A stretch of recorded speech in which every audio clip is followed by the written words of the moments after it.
शिवर आणि हिंगणी रस्त्याच्या मागणीसाठी सकाळपासून एक युवक या पाण्याच्या टाकीवर चढला होता।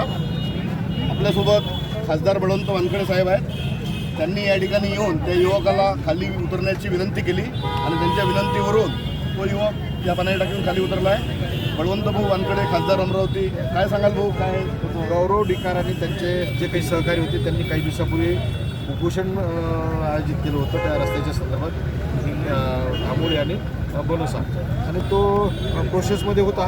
त्याच्या वर्क ऑर्डरी आल्या होत्या, त्या वर्क ऑर्डरी पूर्ण होऊन काम सुरू करण्याच्या देतात असताना हे जे काही याची सुट्टी आहे होळीची सुट्टी असल्यामुळे मजूर मिळाले नाही, म्हणून ते काम सुरू झालं।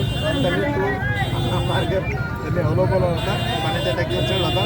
मी विनंती केली, त्याच्या सगळ्या इष्टमित्रांना सहकार्यानं विनंती केली आणि तो खाली उतरला।